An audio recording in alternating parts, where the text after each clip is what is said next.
साहेब क्रिकेटचे खूप प्रेमी होते. साहेबाच्या जयंतीनिमित्त क्रिकेट स्पर्धाचं दरवर्षी आयोजन होतं, तिसरं वर्ष आहे. काय सांगाल? मला वाटतं की ग्रामीण भागातील जे खेळाडू आहेत त्यांच्यासाठी फार चांगली संधी आहे.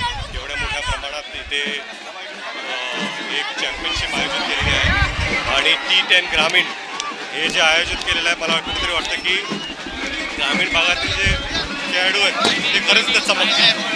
ज्या पद्धतीनं लातूरमध्ये क्रिकेटचं आणि राजकारणाचा हा मेळ बसलेला आहे, कायमच लातूरकरांनी उत्स्फूर्त प्रतिसाद दिलेला राजकारणाला पण, देशमुख फॅमिलीला आणि क्रिकेटला. काय सांगाल? मला असं वाटतं की यात आपण राजकारण न जोडता खरं म्हणजे क्रिकेट प्रेमींसाठी हे एक टुर्नामेंट ऑर्गनाईज केलं आपण असं पाहायला पाहिजे.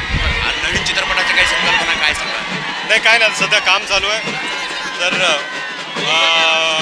Very excited. महाराजांवरती जो चित्रपट करतोय ते लवकरच फ्लोर होतो. बाभळगावामध्ये बऱ्याचदा तुम्ही तुमच्या मित्राबरोबर क्रिकेट खेळलेला आहात. होय, एकूण ज्या पद्धतीनं आहे थँक्यू. नागरिकांमध्ये मोठा उत्साह आपल्याला पाहायला मिळतोय.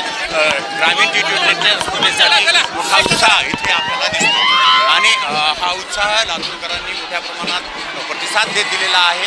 आणि रितेश देशमुख, धीरज देशमुख यांच्या हस्ते स्पर्धेच्या अंतिम सामन्याचा जो आहे तो टॉस झालेला आहे आणि आता अंतिम सामना झाल्यानंतर बक्षीस वितरण होईल. निशांत भद्रेश्वर, ABP माझा, लातूर. ABP माझा, उघडा डोळे बघा नीट.